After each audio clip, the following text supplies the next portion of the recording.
In a recent high-stakes television debate, Bassem Youssef, the renowned Egyptian satirist and outspoken critic, took on American journalist Don Lemon in a heated discussion about the ongoing crisis in Gaza. For over 20 minutes, Youssef dissected the issue of hostages, whom he referred to as detained prisoners in Gaza, arguing that Israeli Prime Minister Benjamin Netanyahu's refusal to negotiate is a key reason the crisis continues to fester.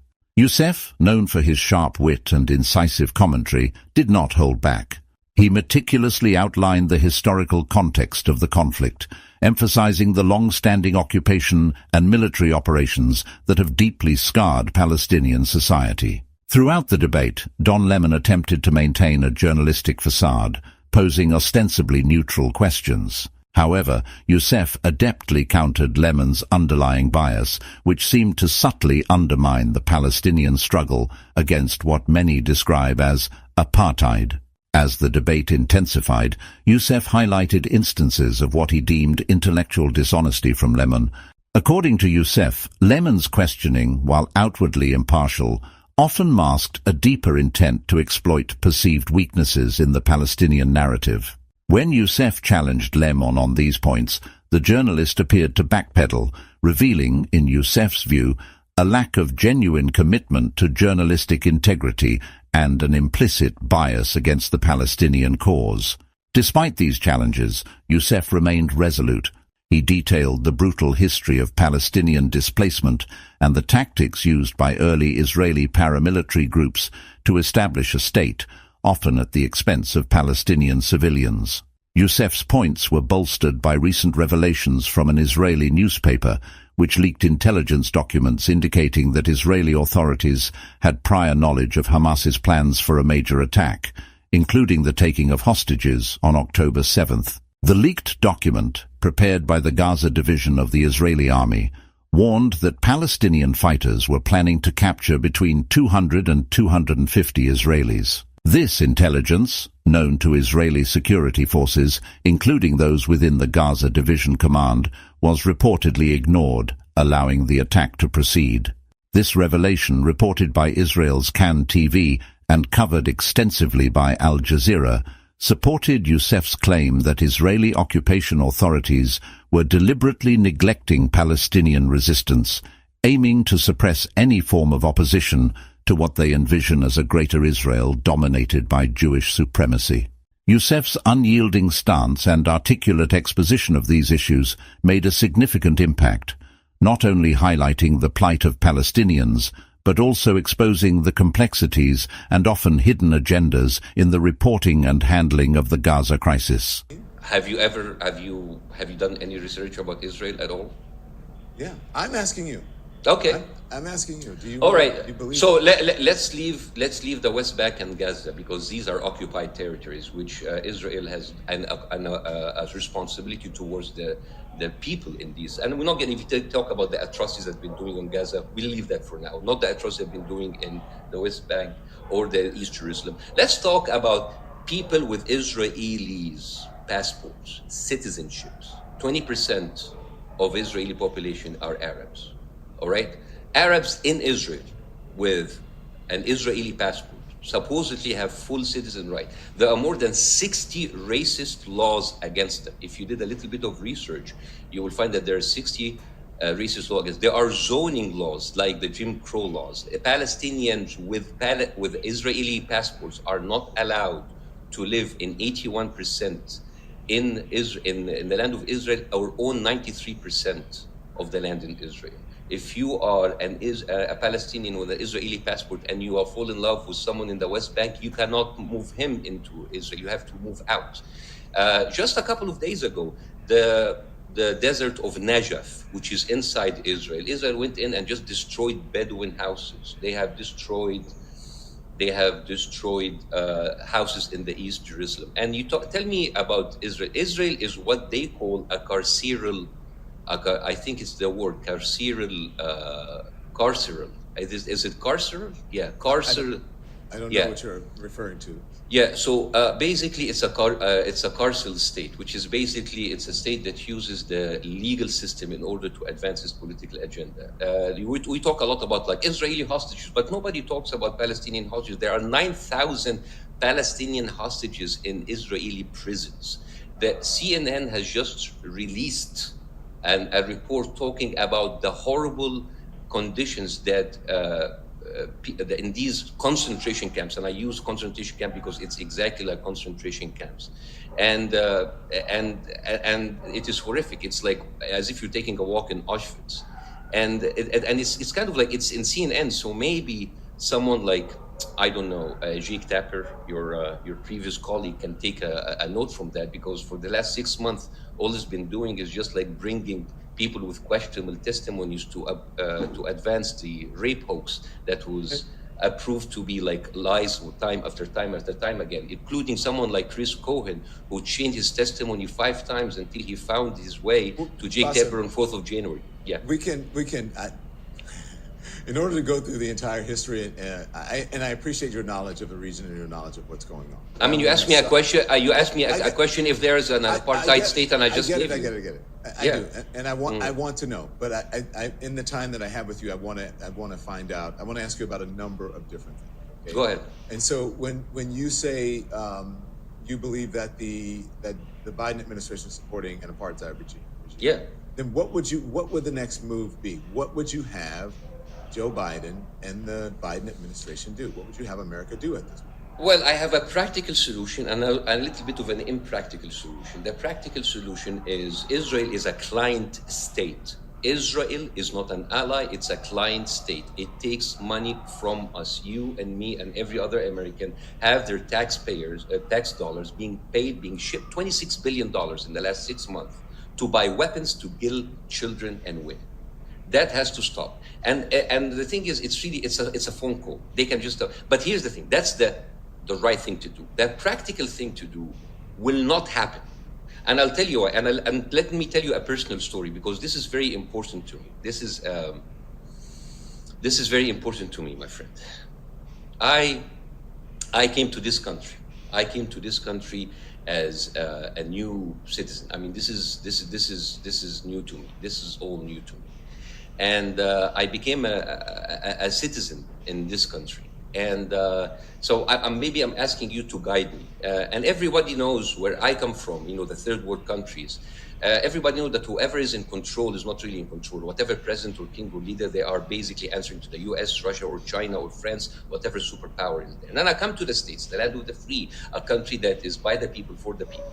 And I still remember the oath of allegiance that I have recited in front of a judge when I had my American citizenship. And it goes like, I hereby declare on oath that I absolutely and entirely renounce any other allegiances, all allegiances and fidelity to any foreign prince, potentate, state, or sovereignty of whom to which I have therefore been a subject citizen. And I will support the United States and its laws, right? And then we give a brochure telling us how important it is to vote. And they give me a form, and I registered as a voter the first day I became a citizen. I was very happy, and I was very happy to vote. Then comes to voting. All of the candidates, whether Republicans or Democrats, they are telling you in your faces that they support Israel. AIPAC is bragging about spending $100 million and bragging about the success rate of its candidates, whether Republicans or Democrats. It's not about issues about jobs. It's not issues about healthcare, about justice. It's about the only issue is Israel. But so couldn't the people say the same thing about you and about those who support Palestine? Where's my funding? Where's my funding? I'm sorry. How can you compare me with an AIPAC, with like a lobby that has pledged to pay $100 million, and in return they are bringing $26 billion to Israel? This is the best ROI I have ever seen in my life. How can you compare individuals like me who go to do comedy or have an account to social media? How do you compare that by the power of be that braggly openly tells you that we control your politicians and you as an American are okay with this? How can you be okay with this as an American? Because I'm new to this. Are you guys used to that? Are you used to that kind of humiliation? Well, listen, what I'm responding to you is you saying when you took your pledge, you said you had to pledge allegiance to America and renounce allegiance to any other country. Yes. And so that is where my question lies. Okay. How is my allegiance? Where is in any of what I just said right now can be considered an allegiance to a foreign country? I am an American citizen, and I don't want my taxpayers' money be sent to a country that has been violating international laws. I have not mentioned anything. I'm talking about Palestinians. I don't think I have allegiance to Hamas or the West Bank or Gaza, because that would be stupid, right? So basically, where is my allegiance? My allegiance is the United States. On the other side, the American politicians are openly wearing IDF uniforms in Congress, like Brian Mast, and they are bragging about taking money from Israel and sending money back to Israel, while me and you paying the tax dollar money in order to finance that. I mean, again, can you repeat? Can you just let me know where would whatever I just said right now shows that I have allegiance to any other country? Where? Bassem, I'm asking you a question because I no, you just asked me, and I'm just clarifying. You said the same could be said about you. Where's my double where's my double loyalty? Well, if folks, when sending in aid and giving money to help the people in Gaza, some of that money would possibly go to help Hamas.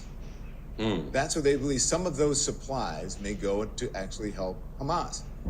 I think what the American people believe. Again, this is not my belief, but I think what the but I'm sorry, you said some of the money, like the flour, the flour massacre, the people were killed as they were collecting the flour. That is the kind of money that Hamas will take. If you'll let me get in. Okay. What American people will say is that there is no Hamas on the other side. There's no Hamas comparison in Israel. Interesting. So let's talk about Hamas. How did Hamas originate? And I'm sorry. And can I just like a pop quiz? 2019. Who said this? In order to prevent the establishment of a Palestinian state, Netanyahu. So Netanyahu, basically, he was caught on tape many times bragging about sending money to Hamas. So every time you tell me Hamas, I will tell you Netanyahu. So can we just enough of that, because I'm really sick and tired of the same conversation again. You guys are talking about Hamas, and Hamas has been bolstered and being financed under the eyes and nose of Netanyahu. So I don't even know what kind of conversation we're having. I don't know if listen, Bassem. I don't know if it's just a language thing because you keep asking me. I'm asking questions. I'm not saying that I believe anything, but I have to ask you questions. So I don't represent America in this conversation. I don't represent Israel in this conversation. I don't represent Palestine in this conversation. I represent a journalist who's asking questions. And because there's no one who is an Israeli here or is a Jewish on this side, I'm simply playing devil's advocate to you. Okay. To try to get the answers or questions in from the other side. But isn't that the opposite of what? Isn't that the opposite of what you said a few years ago? I don't know if you're. I don't know if maybe you. Maybe it's a second language. Maybe it's my second language. Okay. It's my second language. I'm sorry. Okay. I'm sorry. So I don't know if you're being rhetorical by asking. I'm new to this, but I remember you, John, said it a couple of years ago. You said you're done being a devil's advocate and doing both sides, and you want to be a journalist. So I'm talking to you as a journalist, and as a journalist, I'm not talking to you as on opposite side of the. I'm basically, we are Americans, me and you. We are both American citizens. Context is everything. Context is everything. When I said I'm sick of doing both sides, that was in relation specifically into American politics and Donald Trump and his administration and his lives. But it goes with everything, by the way. I think it's okay to present questions. Different questions from different sides of an argument. So let's talk about Hamas. The fact that if we keep doing this, I don't think there's any substance in the conversation. Again, I would just maybe it's rhetorical that you're asking. But it is rhetorical. It's not you. Let me finish, please, Bassem. You keep asking me my opinion. I don't have an opinion on this. I'm trying to get your opinion. I want to hear what you have to say. Good, but you understand. I don't think that people listening care what I think about Israel or care what I think about Hamas or care what I think about Palestine. That's not. I'm not a foreign policy expert. I'm simply a journalist with asking someone who has a vast knowledge of the region. Not really. I'm a comedian, but when I say you, sometimes it's the impersonal you. It's the definitive that's you. It. Good. I get it. Okay. So maybe English is my second language, but I know that much. Okay, so when I say, from here now, when I say you, got it. And as if I say like you, the media, you, the American public, you, when you say, when you go in and kill somebody, of course, I'm not saying, Don, you're going to go in and kill somebody. Okay, so I hope, because it sounds like you were asking me. So listen, I wasn't. I want to ask you about this peace deal that was brokered brokered by Qatar and Egypt and the U.S. and was also signed by Hamas, but Israel rejected that ceasefire. Were you surprised to see them reject that deal? Of course not, because Don, Israel has been telling us that they're going into Rafah for the past 3 months. They went into Rafah many times. I told you during the Super Bowl, during the Oscars, and the thing is, we have Israelis politicians on record saying that even the hostages was on the lesser importance. That what's important is to eradicate Hamas and take whatever eradicating Hamas means. So I was not surprised, because basically Hamas said yes. Israel was going to go into Rafah anyways, because from October they've been telling us that their prime objective is to evacuate Gaza from the people, to push them a little bit outside, wink wink, and then they'll get them back. But they are already selling settlements plans to people in Gaza, and they are guilt tripping everybody. Why don't the Arab countries take Palestinians? You know, it's like going into the streets, shooting someone in the face, and then so it's like, why is not anybody burying the corpse that I just killed? It doesn't, and I don't know why it flies. Sorry to go ahead. No, I'm just wondering, when you're thinking about all of this that's happening, the holding of weapons, the ceasefire deal by Israel rejecting the ceasefire deal, the assault on Rafah. Do you think that this is a beginning of a shift in the relationship between the U.S. and Israel, or do you think that we are not even close to that yet? I don't think we're going to be even close, because, again, it really goes back to what kind of a democracy that America pretends they are. They're telling us that if you go and you vote for your candidates, those candidates will present your best interest. But what we have seen time and time again, that those candidates only succeed because they're taking a huge amount of money from a lobby that works for a foreign government. I mean, I think this is the problem then. I am new to this country, and I am, and you know, even back, I've told you about the leaders and the kings who've been manipulated by the superpowers. Even those people had the dignity to pretend that they have a little bit of free will and a little bit of independence. But right now, you have politicians. I mean, as someone who says, Israel doesn't need America, America needs Israel. What kind of a humiliation is this? So basically, if Biden or whoever comes doesn't give Israel what they wanted, they will work in order to finance people to do what they wanted. There was someone called Donna Edwards. She was a congresswoman from Maryland. She lost her seat because AIPAC financed her opponent, not because she said no in any pro-Israel resolution, because she voted present. Bassem Youssef, an outspoken Palestinian satirist and naturalized American citizen, offered a unique and insightful perspective on American politics. His views are particularly compelling given the brutal and complex nature of the American political landscape and its significant impact on the Israel-Palestine conflict. As the United States gears up for the upcoming presidential election, Youssef's observations underscore a bleak outlook for those seeking a genuine path to peace in the region. The election features two leading candidates, Donald Trump and Joe Biden, whose policies on Palestine are notably similar, both unwavering in their support for Israel. This alignment offers little hope for Palestinians longing for an objective approach to peace and justice. Donald Trump, who is likely to be re-elected, has been explicit about his intentions to bolster Israel's military actions in Gaza. He has promised increased weapons and diplomatic support, surpassing even the current administration's efforts. Trump's stance signals a dire situation for Palestinians who yearn for a leader capable of addressing their plight and working towards lasting peace and security for both Palestinians and Israelis. His unyielding support for Israel reflects a continuation of policies that prioritize Israeli military objectives over Palestinian rights and aspirations. Joe Biden, on the other hand, has a long history of fervent support for Israel.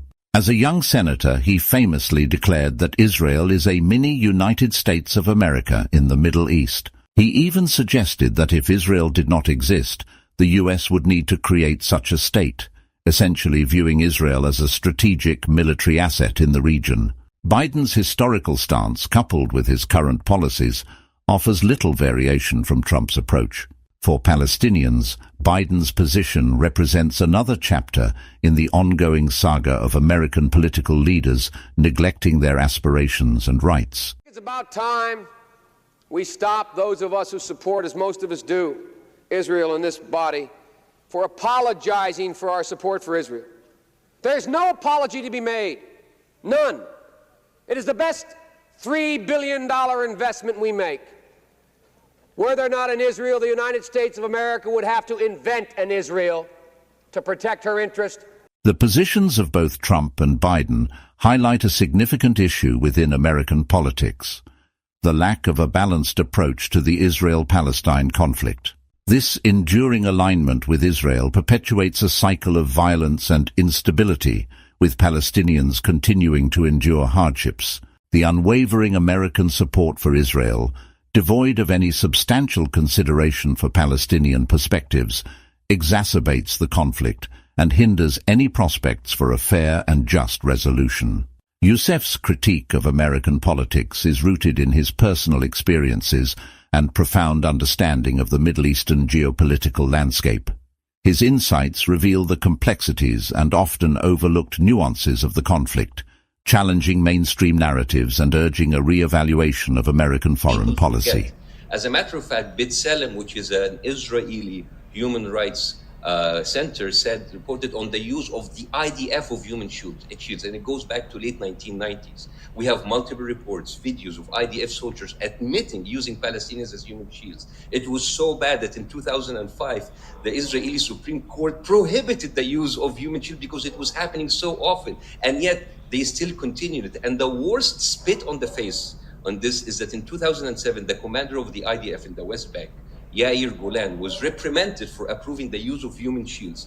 But then he was promoted to Deputy Chief of General Staff. 2020, he was elected to the Knesset, then became the Deputy Minister. And 2022, he published a video saying that he was proud using Palestinians as human shields. So can we just get enough of the deflection, of the projection? Because everything that Israel has been accusing the Palestinians of doing, they have been doing in themselves.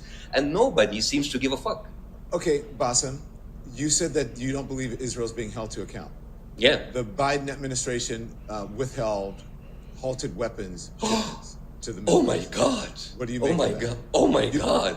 Oh my God. This is, whoa. After $26 billion, after every single weapon in the American arsenal has been sent there. And the thing is, it's just it's a little bit, by the way, how many times have you heard that the Biden administration held or delayed the weapons across the last 6 months? Many times, and then they continue giving it. And basically, here's what's really interesting for me. Biden has bent over backwards. He has lost the Arab vote. He has lost a lot of the liberals on the left side. He lost a lot of people because his support for Israel, and yet that is not enough. Basically, he is not enough. There's nothing enough for Israel, And it's funny that. We are heading to elections right now, right? And a lot of people tell me Biden or Trump, and I tell them, it's a tough choice. I mean, both candidates are competing. Who can be Israel's favorite bitch?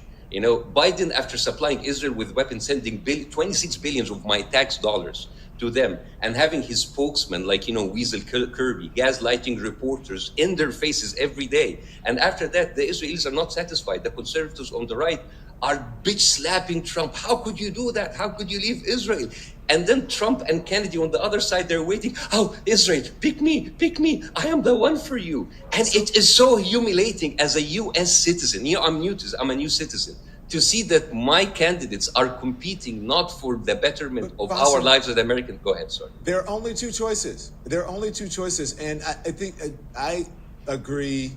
I shouldn't say I agree. I think that Joe Biden is between a rock and a hard place because he is supporting Israel.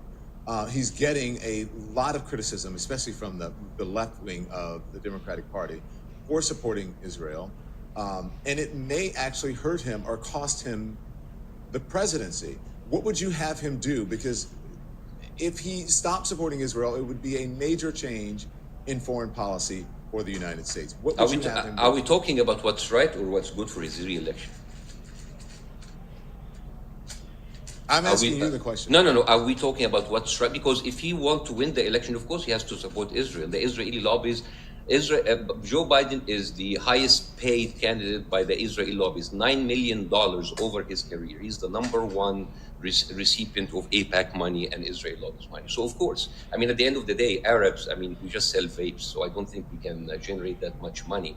But if you are the United States and you are the leader of the free world and you pretend that you are holding the morals of the world and upholding the international law, you guys are supporting an apartheid, racist, rogue state that has been killing human beings for 6 months, not just for 6 months, for 75 years, really, and you're not doing anything about it. So it's not about like what should he do.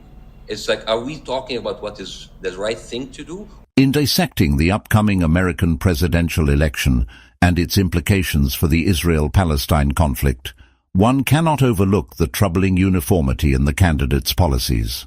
Both Donald Trump and Joe Biden have demonstrated unwavering support for Israel, leaving little room for optimism among Palestinians seeking a balanced and fair resolution to their long-standing struggles. This alignment in American foreign policy underscores a critical flaw in the political landscape, a persistent neglect of Palestinian rights and aspirations. Donald Trump's explicit promises to enhance Israel's military capabilities in Gaza, coupled with increased diplomatic backing, signal a continuation of policies that exacerbate the plight of Palestinians. His stance suggests a disregard for the humanitarian crises that unfold in the region, prioritizing military dominance over peace and security for all parties involved. Similarly, Joe Biden's historical and ongoing fervent support for Israel reflects a deep-seated strategic alignment that views Israel as an indispensable military asset in the Middle East.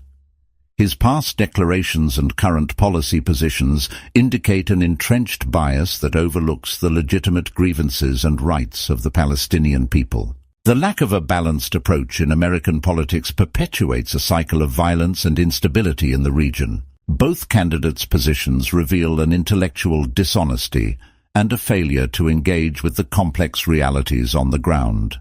The steadfast support for Israel, devoid of substantial consideration for Palestinian perspectives, perpetuates injustice and hinders any meaningful progress towards peace. Bassem Youssef's critical examination of these political stances highlights the broader issues at play. His insights expose the moral and ethical shortcomings of American leadership in addressing the Israel-Palestine conflict.